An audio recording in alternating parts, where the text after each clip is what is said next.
টানা ও ভারী বৃষ্টি আর উজানের ঢলে ব্রাহ্মণবাড়িয়া, সুনামগঞ্জ, মৌলভীবাজার ও নেত্রকোনা নিম্নাঞ্চল প্লাবিত হয়, তলিয়ে গেছে হাওরের বোরো ফসল।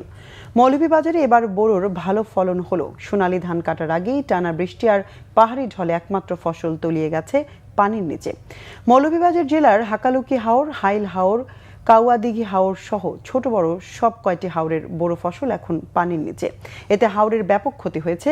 কৃষি বিভাগের তথ্য মতে গত কয়েকদিনের টানা বৃষ্টিতে তলিয়ে গেছে 797 হেক্টর বোরো ধান। নিমজ্জিত ধানগুলো খুব বেশি হলে 5 থেকে 7 দিন পর্যন্ত ভালো থাকতে পারে। এর বেশি সময় পার হলে ধান নষ্ট হয়ে যাওয়ার সম্ভাবনা রয়েছে বলে জানিয়েছে কৃষি বিভাগ। এদিকে টানা বৃষ্টিপাতে বোরো প্রধান জেলা সুনামগঞ্জের হাওরগুলোর ধানও পানির নিচে। বৃষ্টিপাত না থামলে ফসলের আরও ক্ষয়ক্ষতির আশঙ্কায় বছরের একটি মাত্র ফসল নিয়ে বিপাকে কৃষকরা।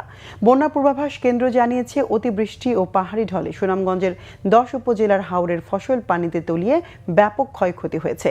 হাওর এলাকায় বন্যা নিয়ন্ত্রণে স্থায়ী বেড়িবাঁধ নির্মাণের দাবি হাওর পাড়ের মানুষের।